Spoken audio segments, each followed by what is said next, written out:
In Module 3, we're going to talk about how you can become a top applicant in your admissions niche for law school admissions.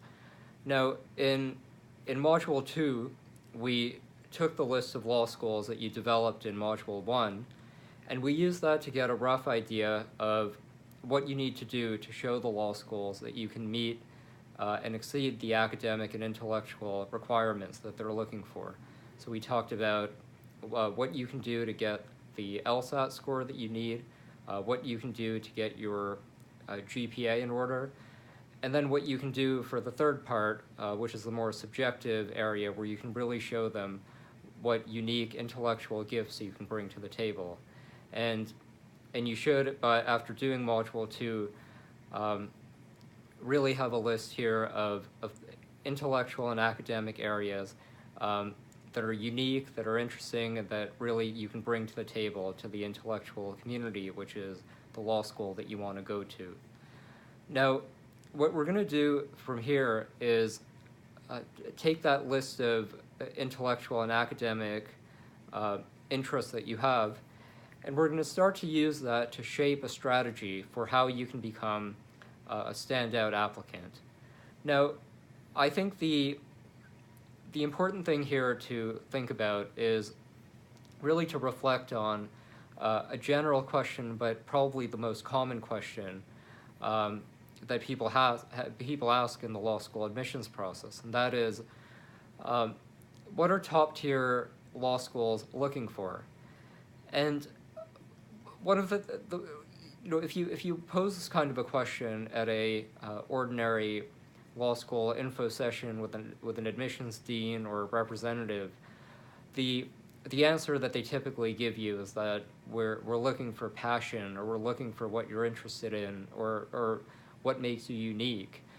And these are all true, but they don't really get to the crux of the matter, and they don't really give you concrete guidance on what you need to be doing, because at the end of the day, they can't.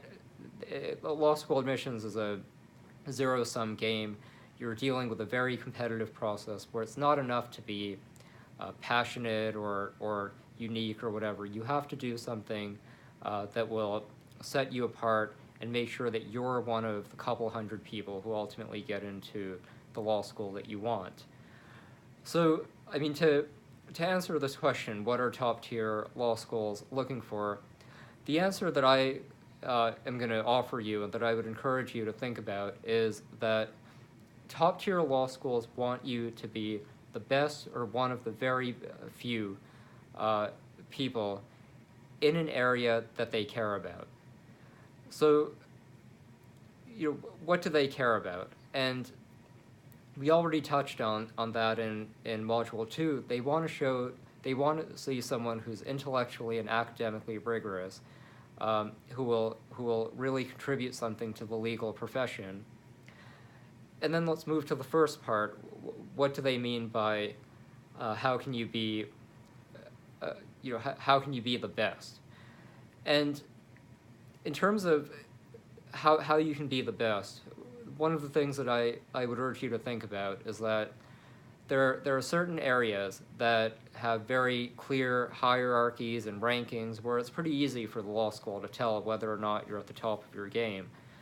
So a good example here might be if you're involved in college debate. And here, obviously, debate is an intellectual and academic exercise that very much pertains to a core skill set that is important for law school and ultimately is important for legal practitioners.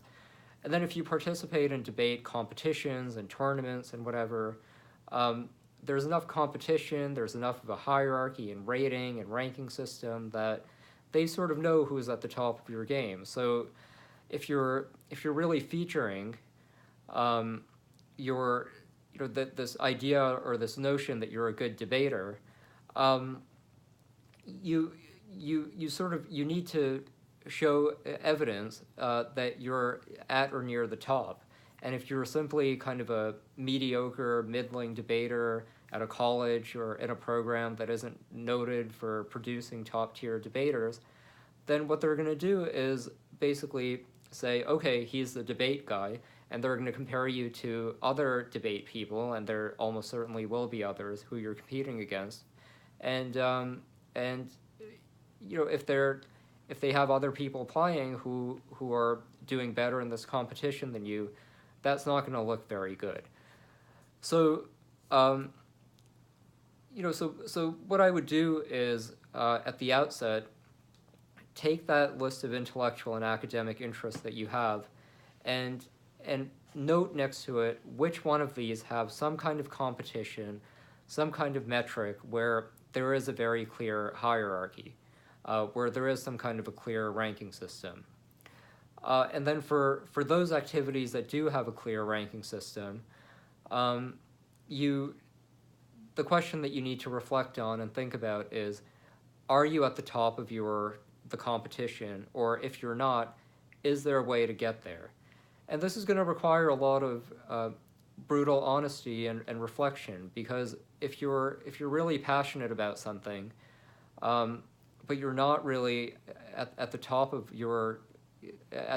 this competition, then I think you really need to think twice about whether or not you want to continue to do that, spend time and energy and resources on that, and ultimately feature that in your law school application. Another very common example here might be if you're very involved with the student newspaper. And this is a tough one because, even if you become for one thing, each of these college papers have a masthead that is relatively hierarchical. So if you're not the editor-in-chief of your paper, you're now inevitably going to be competing against people who are editors-in-chief, and you have already sort of a certain barrier, at least a psychological barrier, for the admissions officers to overcome. And then even if you are the editor-in-chief of your paper, you're going to be spending enormous amounts of time working on that, time that could be going into getting your GPA and LSAT up. And then the question you have to think about is, what have you done to show them that among all the editors-in-chief who are going to be applying, what is it about you that makes you the best among these other editors-in-chief? It's a high bar to meet, but I think it can be met if you think about it in a certain way. Now, what if your intellectual area, academic area, or sort of some kind of extracurricular is something where there isn't a clear hierarchy, or there isn't a clear ranking or metric system, and I think that in many ways is an opportunity. So the first thing to think about here is, once you really identify these areas that you might want to feature in your application, the first thing to think about is, even if there isn't a very clear hierarchy like there might be in a newspaper or in a debate competition, there may be certain indicators or sort of things that are going to generally sort of alert admissions officers to whether or not you are really at the top of your game. So one example might be, let's say you really feature the fact that you like doing unique historical research, and you've gotten all A's in all of your history classes, and you're really passionate about American history, and you talk about how you want to maybe pursue a career sort of in some way involved with American history. Well, there may not be a direct ranking here, but one of the things that you have to keep in mind is there is a whole history profession. There is a whole group of people who really make the study of history sort of their full-time job, and you are going to be competing with people who are, maybe they've already done a PhD in history, or maybe they're doing a JD PhD. Maybe there's someone who's been a history teacher. Maybe there's been someone who's already published academic papers in history. Maybe there are people who've done archival research. So, think about, if there are other indicators that are going to alert admissions officers to whether or not where you are in this broad order. Now, how do you get out? If you're listening to this and you're freaking out and you're thinking, wow, I mean, I'm not the best at anything, or I'm not at the top of any hierarchy. Well, that's not a problem, because there's a third way here to show the law school that you're the best applicant they have in an area they care about, and that is to create your own category.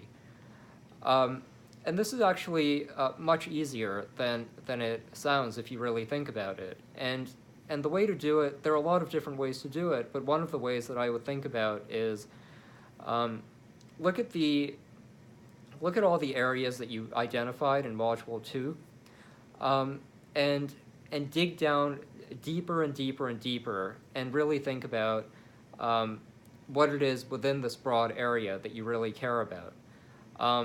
So maybe you know a lot about, let's say you're very interested in Bitcoin.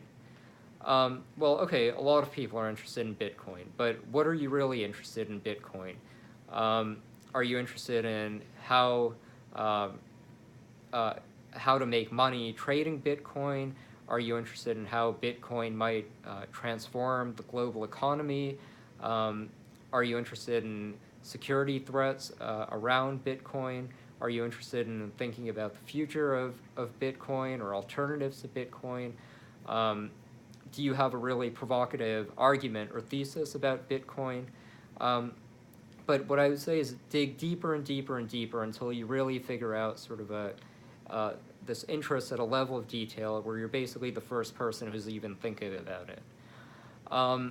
Another way to think about this would be to combine 2 or 3 different interests. So let's say you have a passion for entrepreneurship, and let's say that you also have an interest in criminal law. So, entrepreneurship's very common. A lot of people who are doing a JD MBA are going to probably have some entrepreneurship background. There are probably going to be people who worked at a startup.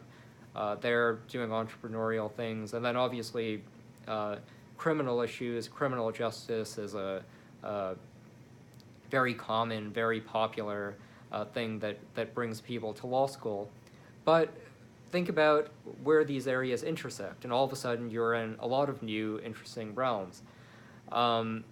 Is there some kind of innovation, maybe a legal innovation, maybe a technological one, maybe a new paradigm that you can think of that's innovative, that's going to then sort of transform or change the way we think about criminality, or that we think about justice, or think about punishment, or the Constitution.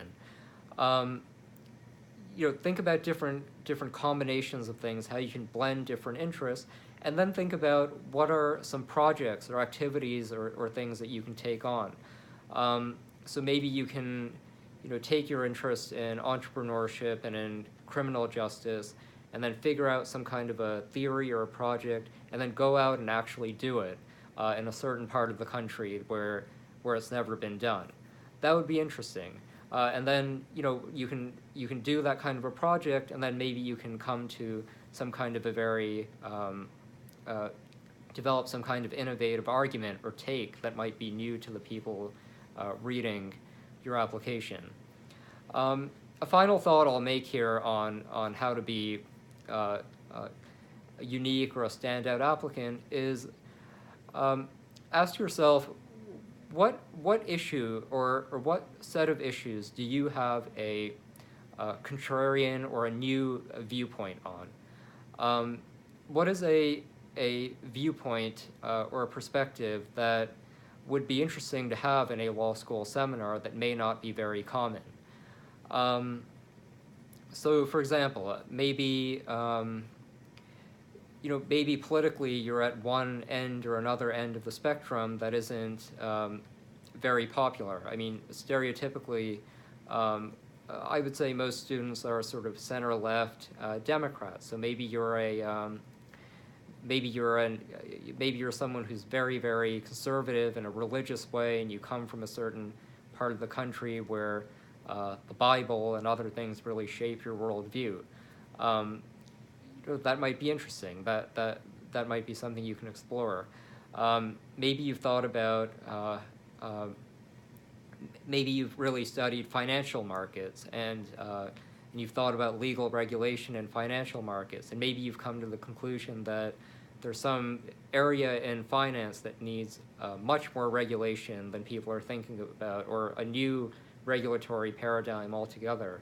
Some kind of a new perspective that's going to be relevant to law school that you can bring to the table and show that you not only are just some provocateur, but you're actually, you have a new, well thought out, creative way of looking at an issue, one that really has substance and rigor and that sets you apart from everyone else.